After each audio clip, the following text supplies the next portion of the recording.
Gautam Neurocare, brain stroke, migraine, fits, brain and spine surgeries की best neurosurgeon. కడుపు మంట అది ఒక్కసారి కడుపులో రగిలిందంటే ఎన్నేళ్లైనా ఎన్ని తరాలైనా ఎన్ని యుగాలైనా అది తగ్గదు.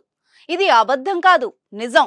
ఎందుకంటే ఎప్పుడో త్రేతాయుగంలో రామ రావణ యుద్ధం జరిగింది.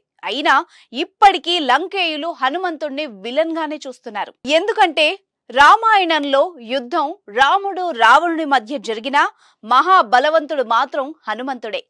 మన ఇతిహాసాల ప్రకారం లంకను సర్వనాశనం చేసి సీతమ్మ జాడను కనిపెట్టినవాడు మన హనుమంతుడు. అంతేకాదు, సంజీవని కోసం పర్వతాన్నే ఎత్తుకొచ్చిన బాహుబలి. అందుకే హనుమంతుడు మనకు హీరోలా కనిపించినా లంకేయులకు మాత్రం విలన్ గానే కనిపిస్తున్నాడు. ఆ కడుపు మంట యుగ యుగాలుగా లంకేయుల్లో కొనసాగుతూనే వస్తుందేమో. అందుకే ఇప్పుడు పాన్ ఇండియాలో సూపర్ డూపర్ హిట్ కొట్టిన హనుమాన్ సినిమాను శ్రీలంకలో బ్యాన్ చేశారేమో అనిపిస్తుంది. ఇండియాలో బంపర్ హిట్ కొట్టిన అనేక సినిమాలు శ్రీలంకలో కూడా విడుదలవుతాయి. ఎందుకంటే శ్రీలంకలో కూడా సగం మంది తమిళం మాట్లాడతారు. అంతేకాదు, తెలుగు వాళ్ళు కూడా కొంతమేరకు కనిపిస్తారు. కొన్ని చోట్ల తెలుగు భాష మాట్లాడే వాళ్ళు కూడా ఉన్నారు. అందుకే భారతీయ సినిమాలు కొన్ని శ్రీలంకలోనూ విడుదలవుతాయి.